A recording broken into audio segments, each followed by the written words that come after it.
Recreation Parks Committee meeting for February 24th, 2020. On my left here is Mr. Phillips, and on my right is Mr. Twilliger.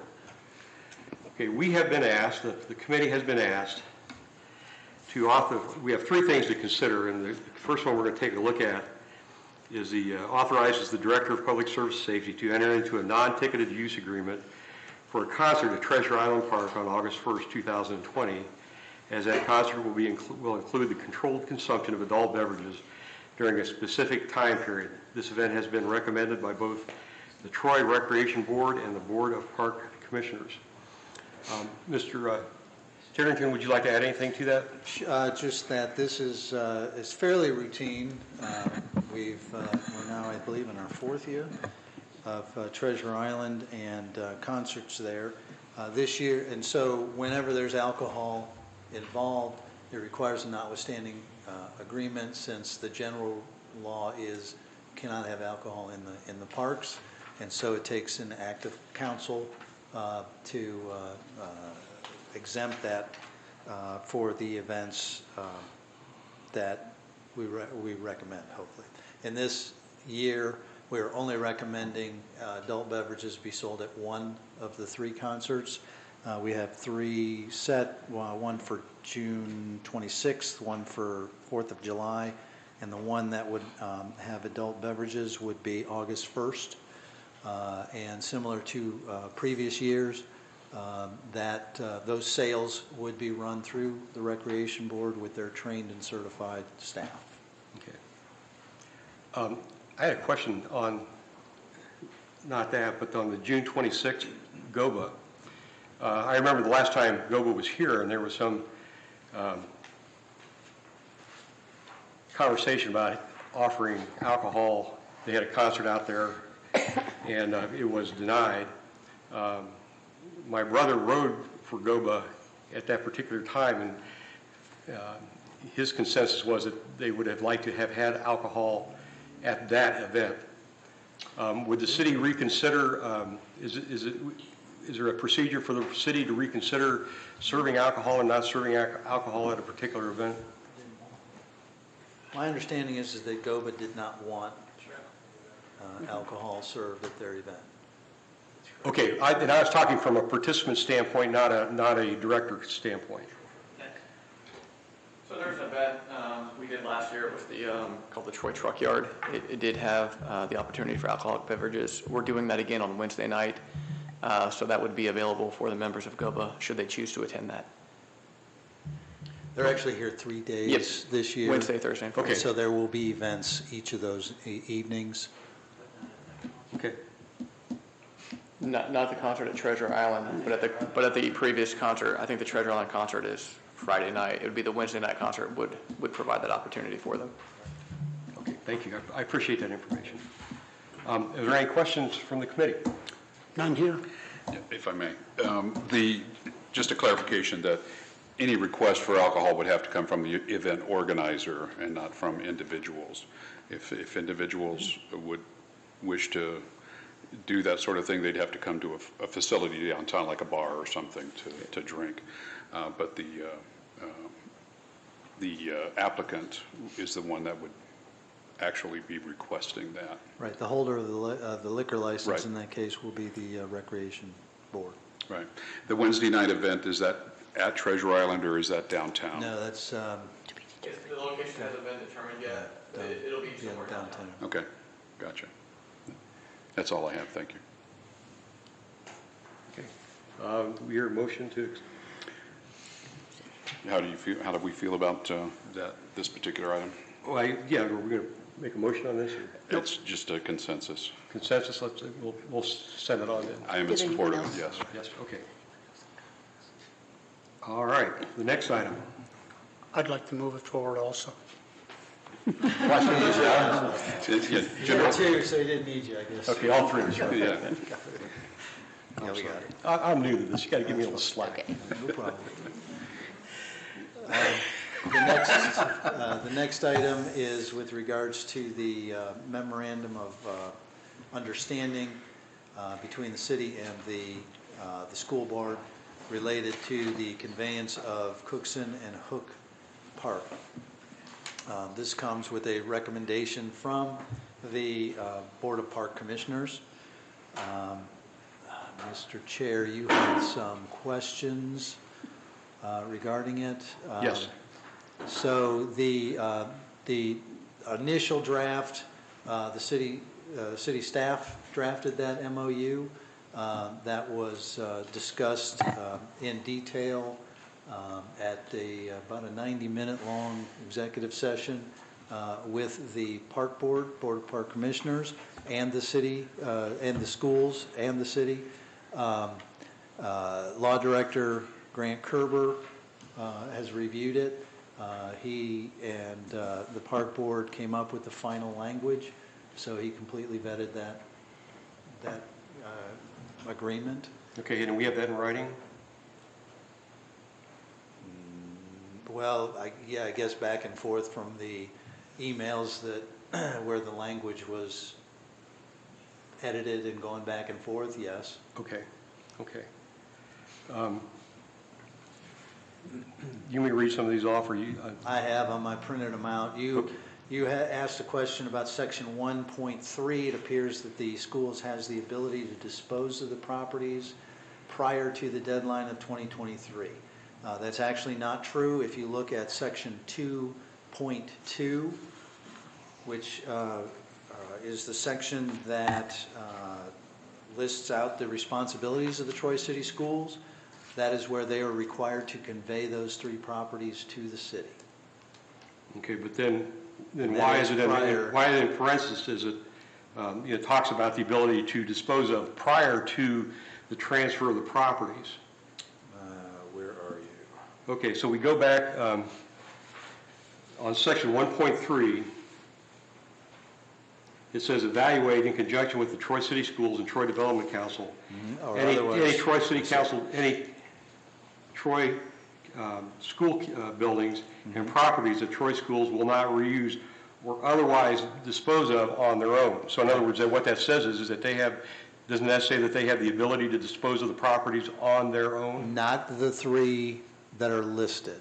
The 3 that are listed, which is Kyle, Van Cleves, and, I'm drawing a blank again, Haywood. Haywood. Need to put But- it right on my hand. Those 3 properties are what's conveyed in section 2-2.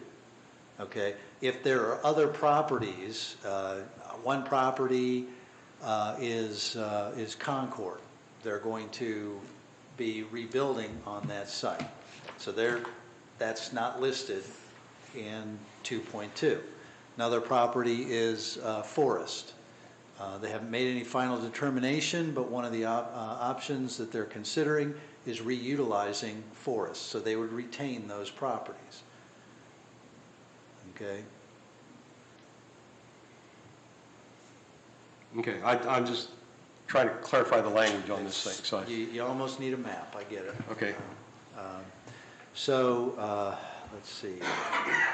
so then the question number 4 then, if Troy City Schools sold those 3, any of those 3 that's- properties, which you're saying they can't do, then what happens to the proceeds? It's not under this agreement, under this MOU, that's, That wouldn't it's not apply? relevant. Okay, But in general, I mean, the schools, like anybody else, is subject to the same conditions of section 1117 under the subdivision regs, just as, again, a general rule. okay. But that's not relevant for this MOU.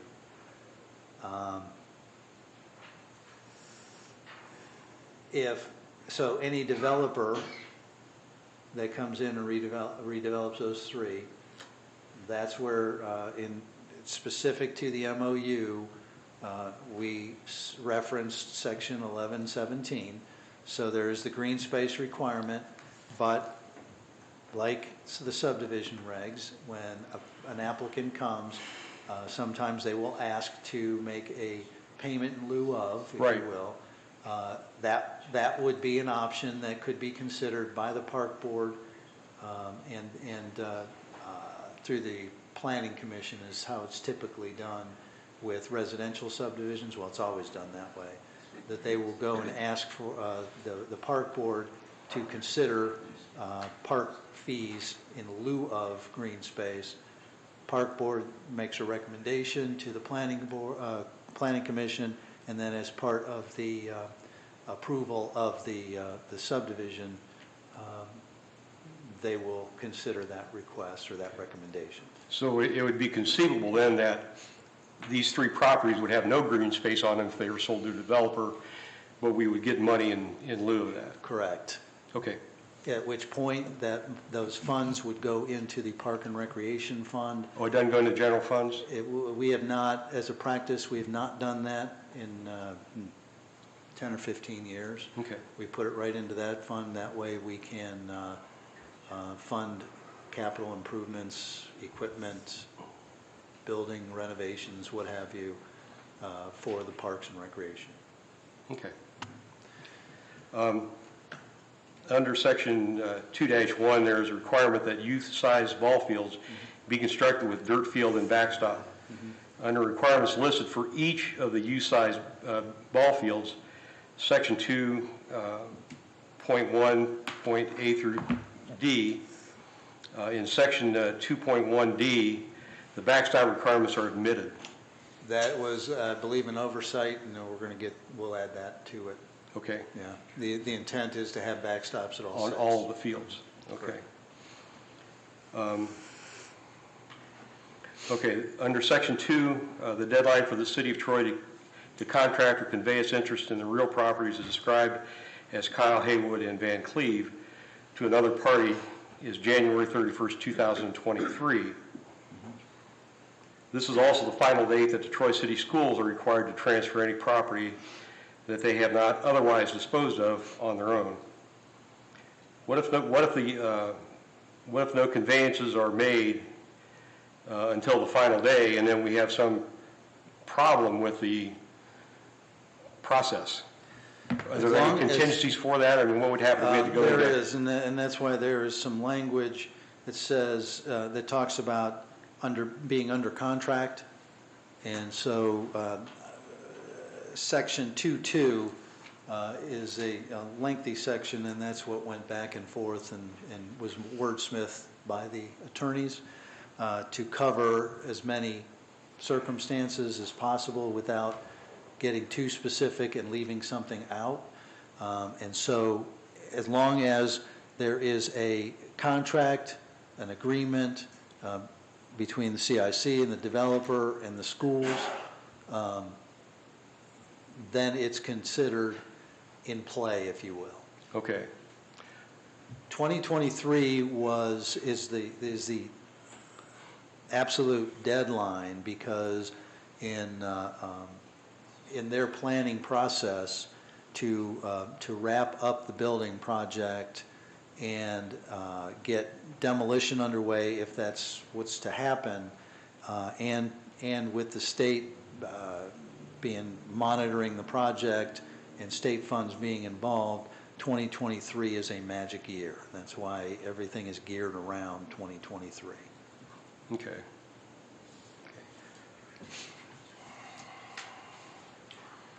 Okay, so then this under the agreement that also then if we have no land under contract to a developer by that same date, then it's the city's intention to transfer the money, not transfer the properties, once we receive them from the school system to the Parks Department. That's correct. Okay. Wouldn't be our intent. We would be required to do that under this. Right, be Yes. required. And my question was, having had prior discussions about using park properties, I understand it's very difficult to, once it goes into the park's coffer, it's hard to get it out. And so are there any other alternatives to that prior to that drop dead date? Well, the property, in theory, could be deeded or could stay deeded to the city with the intention of being used as parkland. That is not the same as the park board being in control. We've talked before about their properties that are deeded to the city of Troy. There are other park properties that are deeded specifically to the Board of Park Commissioners. In the case of Campbell and Hook Parks, they are deeded specifically to the Board of Park Commissioners. So there is a higher level of control as part of the conveyance to the schools, which of course is a key to this MOU. We're comfortable with it. Mayor is comfortable with it because we have 2+ years to discuss other development plans. And not a whole frankly, lot of if there's not, well, it is if we can get a contractual arrangement. That does not mean that there'll be new development that'll be built, Right. even ground broken.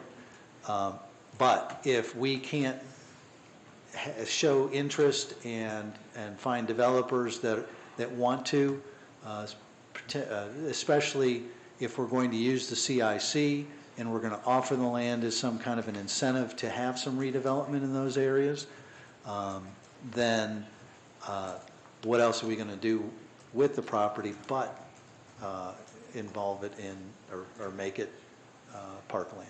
Okay, and we're going to be, I think you said we'd have the ability to advertise this and promote the fact that we're looking for developers on these lands? If it's one of the projects that was very successful and the reason that we've wanted to pursue this model is the Kettering Hospital project, Right. where Hobart was involved on the front end, demolished it, leveled the site. There was a development team that in this case would include a park board representative to protect their interests in the green space aspect of it. And then we would, with the supervision or the coordination of the TDC primarily and the city team, we would solicit requests for proposals and really make sure that we have a high quality development before we would allow it to go into contract through the CIC. Okay. Does a memorandum of understanding carry with it contractual obligations? Assuming all three of us sign, which we've all agreed to do so, then yes, So it becomes a contract? sure. The next question I have is under Section 2.4, Troy City Schools are permitted use of the 6 ball fields for 7 years. There's no start date in this memorandum. 7 years from when, then? Does it start, Okay, they so- begin with the effective date of the agreement? Or does it start on March 17th, 2020, or does it start with the completion of the ball fields? It would start, let's see, the school's out here, but it would start sometime after the March 17th date.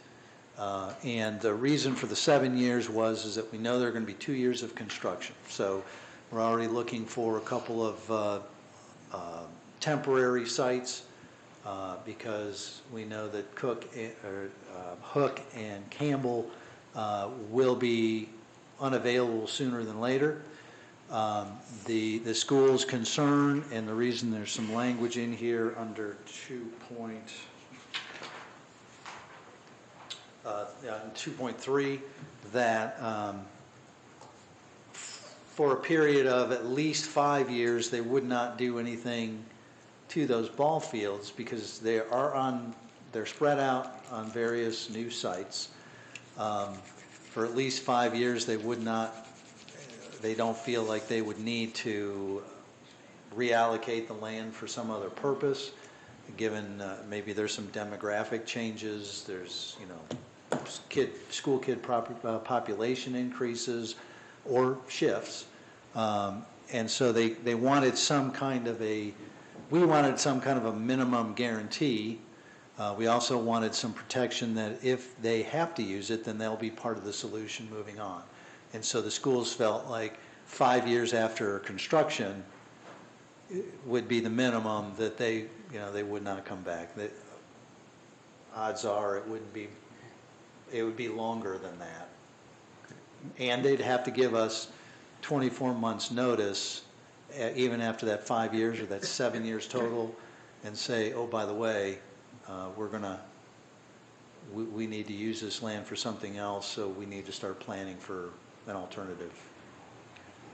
Wouldn't a better language be when the ball fields are completed and available for use? Wouldn't that be the date that we would want to start with? I mean, because the construction, number one, could be delayed, or, and again, then you have your seasonal problems with, if the construction, ends in August, you're not going to have much use of the ball fields. So, is there some way to put a date in there that when the fields are actually available for use? I will ask Mr. Kerber.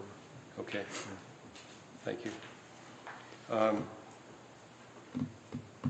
And under this memorandum, there's no penalties for non-performance by any of the parties. The properties just then revert, and you're right, there's no, because this is not a formal contract, although it has the force of it as an MOU, I guess the law director and the schools didn't feel like there had to be, I'm not even sure what kind of penalty we could put in there. I don't know, I guess Other than there be a reversion my of question the is, we're properties handing the back park properties over to the schools, and then sometime later, we're supposed to get some properties back. But it could be, if the school system walks away with everything, they take all the chips off the table. Yeah, Where are we in this Right. deal? So there would no doubt be some reverter language, but I anticipate that when the conveyance happens, it's all going to happen at once. Excuse me, at once. Okay. So we would be trading at the same time. So the question then is, if we're making some amendments in this memorandum, do we need to approve that today, or do we wait until the final? You can, with these edits or with these questions answered, you can recommend to the council, and then we will have the final MOU as part of the packet for next week. Okay. Any other questions? Certainly, I'd like to start at the beginning of the request and the history and why this is being asked, because as many times as I read this thing, I'm still confused as to what the benefit is to the city and what the benefit is to the Troy City Schools, Okay. quite honestly. All right. So the simpler one is the simpler one is the benefit to the schools. They need the Hook and Campbell parks to make their new buildings work, to meet the minimum acreages, to comply with the state requirements, as well as the population spread that they're going to have with the school children. As far as the city goes, there are several benefits that we receive. So with Hook and Campbell, we would be losing 4 ball fields. Now, we're also losing 8 acres, but when we completed the park assessment last year, we found that we, as far as public and private land, that is green space parkland, we have 3 times the national average in parkland. We have a complete streets policy where we are slowly connecting our walking and bike and alternate infrastructure between the parks. So we're gaining access that way.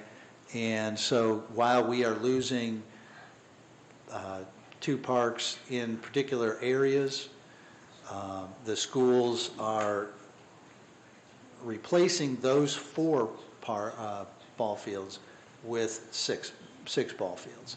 And talking to Parks and Recreation staff, there is and has been a big need for ball field space, especially at that size, with all of the activity that goes on during the 2 or 3 month season that we have. So that's one benefit. The other benefit is gaining access to the 3 properties, particular 2 of them in particular, Van Cleves and Kyle, which are part of our downtown riverfront study set of recommendations. They are riverfront, downtown, adjacent properties, and they may offer some redevelopment for economic development that we believe we need. Haywood offers a couple of possibilities. Number one, depending on what a developer might want to do with that building, if they don't want to do anything with that building, at a minimum, if it's restored to green space, one of these years, we do need to consider straightening out the intersection of Ridge and McCaig. To do that would require us to shift to the north, which would then go into at least one of the ball fields that's on the north side of Ridge, across from Haywood.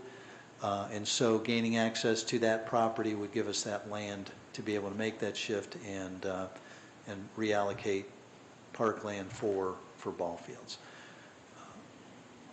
In addition, as part of this MOU, if there's any playground equipment that is a result of consolidating into less neighborhood schools, there are a couple of park properties that could benefit from that playground equipment.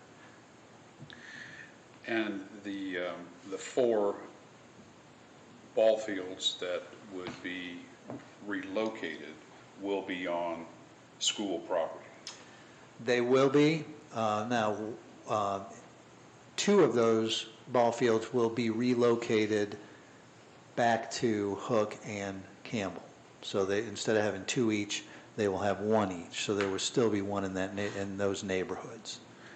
But they will be on school property, which goes back to the 7-year time frame that we were talking about a little earlier. And so that 7-year time frame, what happens at the end of that if the school does not want to allow public use? As part of the MOU, they agree to be part of the solution, whatever that is. It's not necessarily a monetary. It's to help us relocate those wherever we need to go. The cost to establish those sized ball fields is not enormous. You're talking about a backstop, and then you're talking about scraping and leaving infields at dirt level. A backstop might cost $10,000 brand new. Now, do we have an idea of the informal, formal Pee Wee or Little League organizations that use the current fields? Do we have a handle on who is using them and how often they are? Yes, staff does. Mm-hmm. Yes, between the Little League, softball, all the, a lot of the youth organizations do use it, yes. Okay, I think that's all I have this time. On that topic, who would be responsible for scheduling those fields? Troy City Schools? No, the city would, as part of our agreement, which is what Who we wanted. maintains them? The park board will maintain them, which again is just dragging the fields. But the schools have indicated that when it comes to mowing them and maintaining them, that since it's part of their school footprint, that they will participate as well. Currently have 2 at Cookson, got 2 at Hook,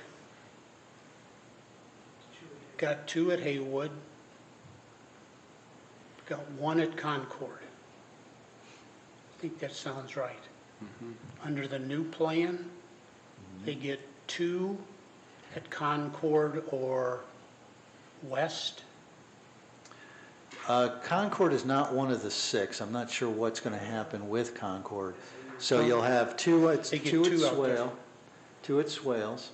You'll have two at the McCaig 718 property. Well, that's the new Concord. And you'll have one at Campbell and one at Hook. So But John, I there's think your what you're doing here 6. is, some of those ball fields that you mentioned are under the control of the schools now. No, they're not, no. The one at Concord is. That's on Concord property. There's 6 on it. Well, the one, nevertheless, it's field. I'm just trying to get how many we currently have used and what there will be. I think we're Well, going to be down 2, but in reality, I live close to them. I wish they were used more often. And we lose 2 parks, Campbell and Hook. But at the other end, if properties don't resell or are not redeveloped, those properties can be turned back to the parks. Correct. But there's no time period that we have to evaluate whether they would be usable or not. Yes. Yes, It's begun by the 2023. Gotcha. March, or January 31st. Yeah, end of We have January. 2 years essentially. 2.5 years.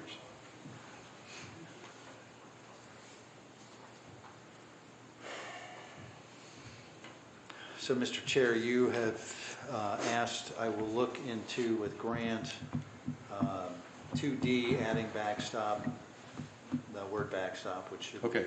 shouldn't be an issue.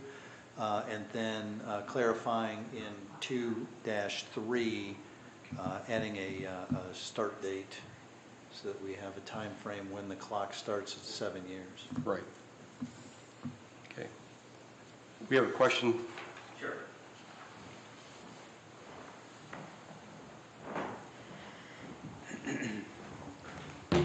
Bill Twist, Councilman. Question I have, or 2 questions I have. So Haywood ball fields are being turned over to the city, or those are park right now, correct? Those are And they'll stay park. park? Yes, correct.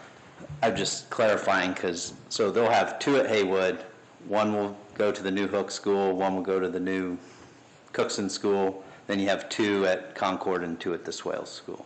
But Haywood, we're not, And 2 at McKay. and 2 at McKay, but we're not having,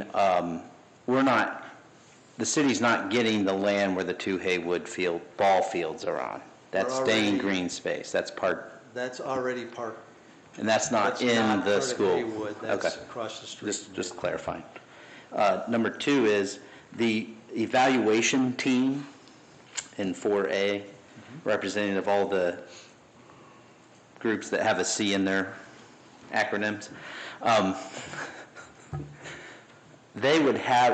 Do they have the power to say no and stop something from being developed if they don't think it fits within that area? Yes, absolutely. Okay. And that was exercised a couple of times during the Kettering process. I thought that, I just wanted to get that clarified, that people would know that that committee does have the ability to, if something's not fitting within where Haywood was or that neighborhood, that they could turn that down. And ultimately, Mr. Twist, since the property will be owned, we expect, will be owned by the CIC, they will have the ultimate Power. say-so based on the recommendation of the development team.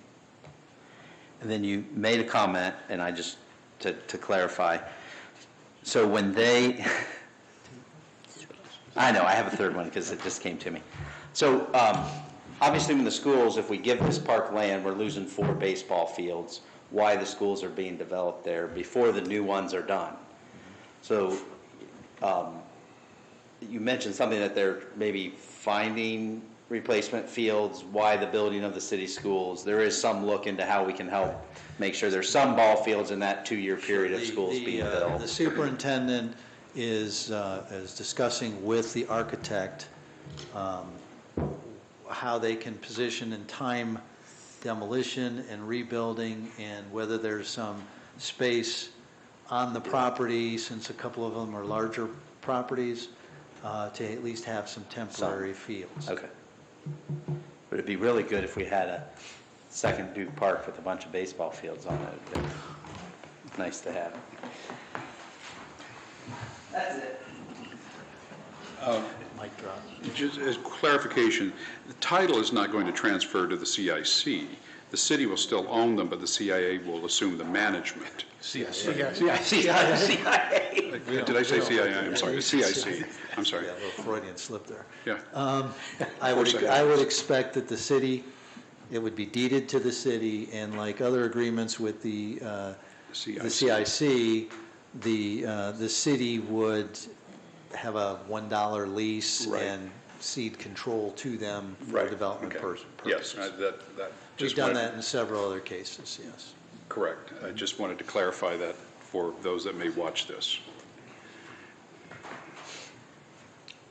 Are there any other questions? Not for me. Okay.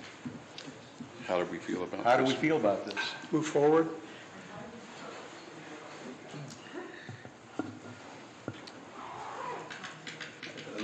Let's go ahead and move forward as staff is recommending. Okay, I think we can go ahead and move forward with the amendments that we talked about. Sure. Okay, Okay. very good. So number 3. Number 3. Okay, so you have received a memo based on a recommendation of the Park Board. They're asking that council declare as surplus 1/10 of an acre parcel located at Archer Park. You have a drawing or an aerial in your packet.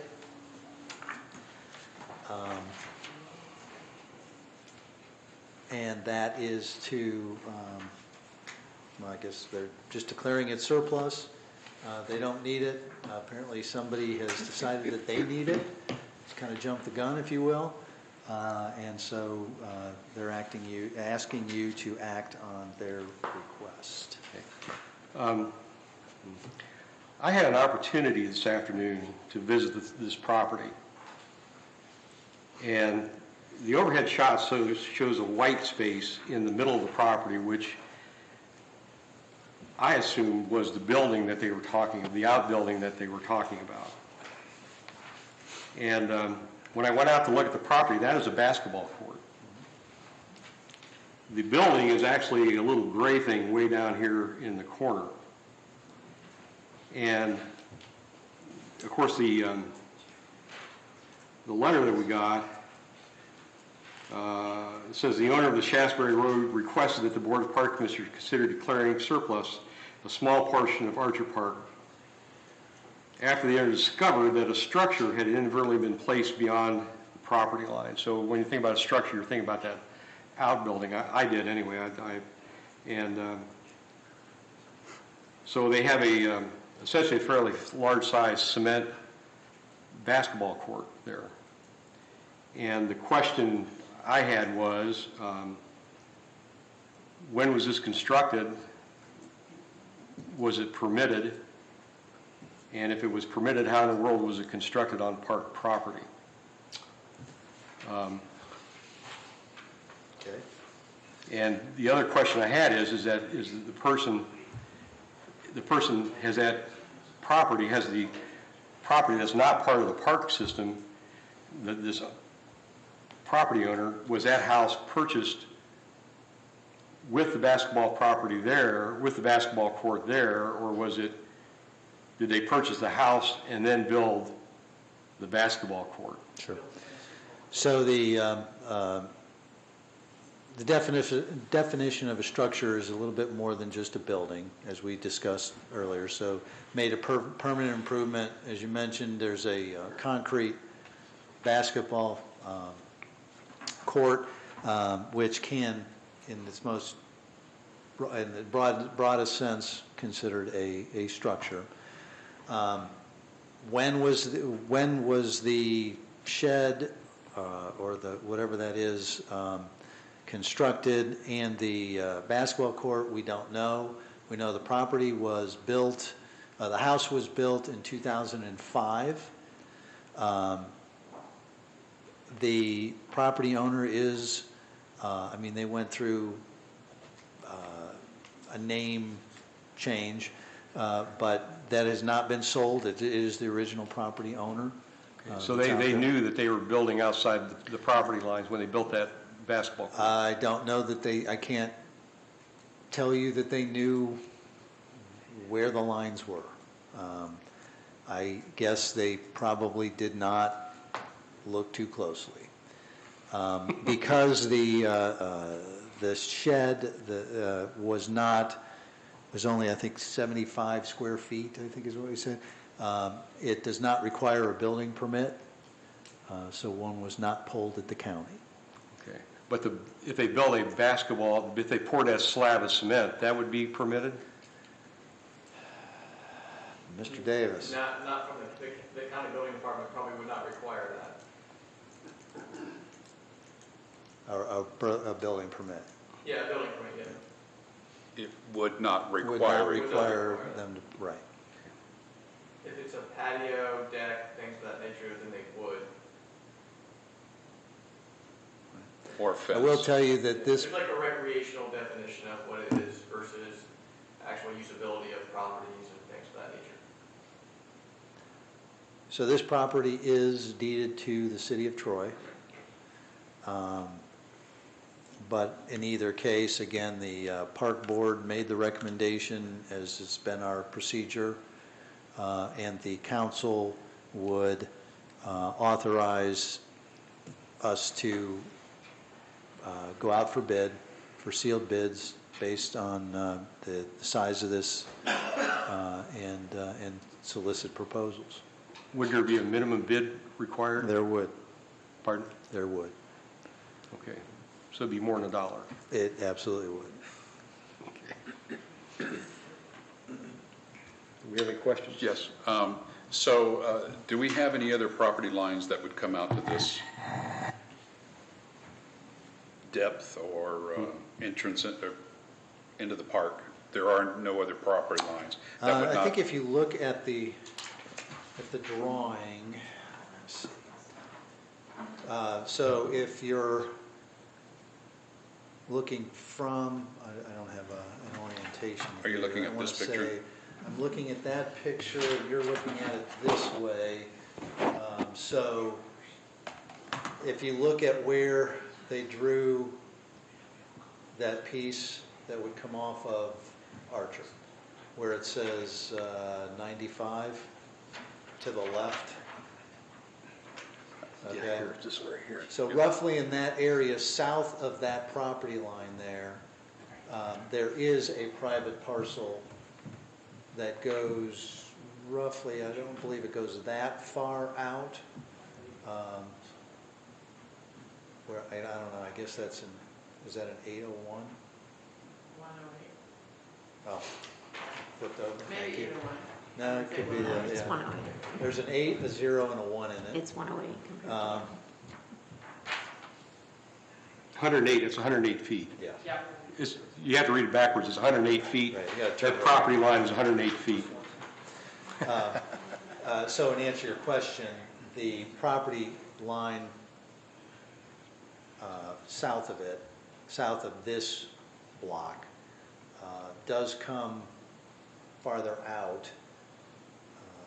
I'm not sure exactly. So it would almost come out to the 56 number on the west It west comes out side. about equal to, just slightly, this property and what they're proposing comes out just slightly further than the property just south of it, 612 Shaftesbury, within 10 feet, No, that's correct. It comes within 10 feet. within 10 feet. Okay. And the other, Yeah.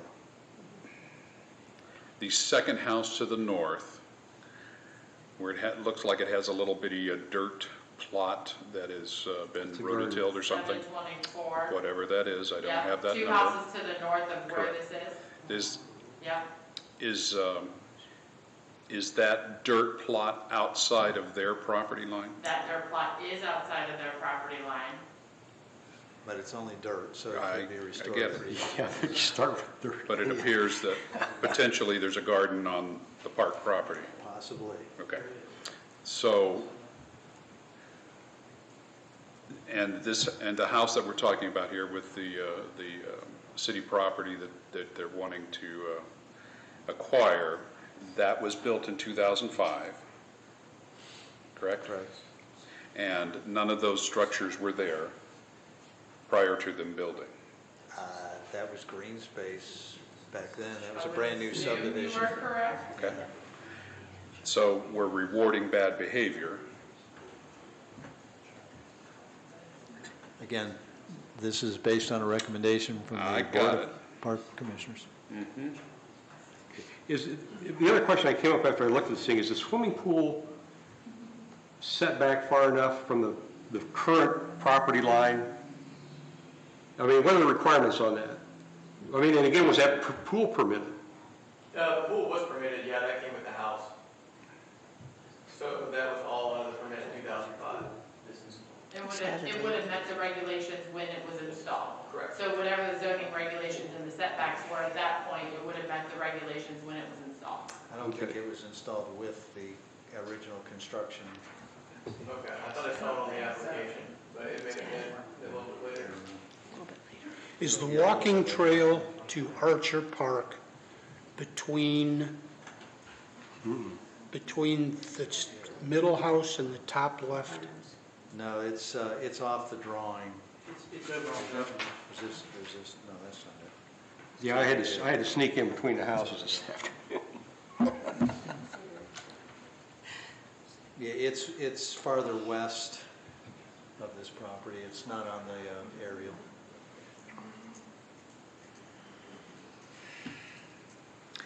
To the north section of this, just north of the 80 and coming west, or to the left of the drawing, are those, do they look like they are using that area for soccer fields or something in there currently? That's just the way it's mowed.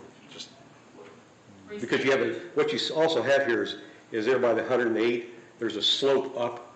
You know, you most of the Archer Park is below this grade. You have to go up a hill, up a slight rise to get to this area of the park. So there's nothing, I think it's just where it was mowed. I don't think they're using any part of that for anything.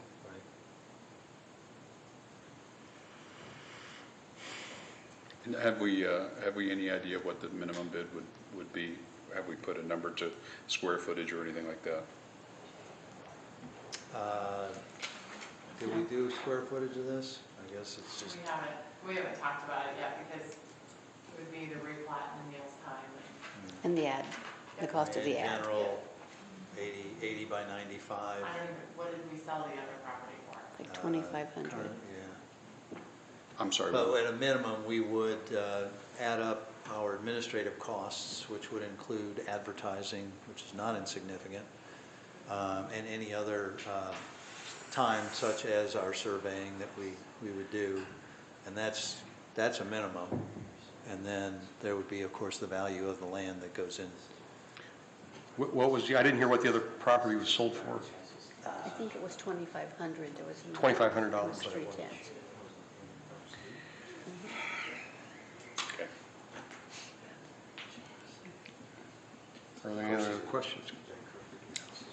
No. What are our feelings on this, gentlemen? I'd move forward, give council their choice. It's between a rock and a hard place, because if we don't move forward with it, then my recommendation is that we're going to ask them to remove their items. So I'll go along with recommending at this point. Okay. I would not recommend that we go forward on this. So you want a minority opinion then? Yes. Very good.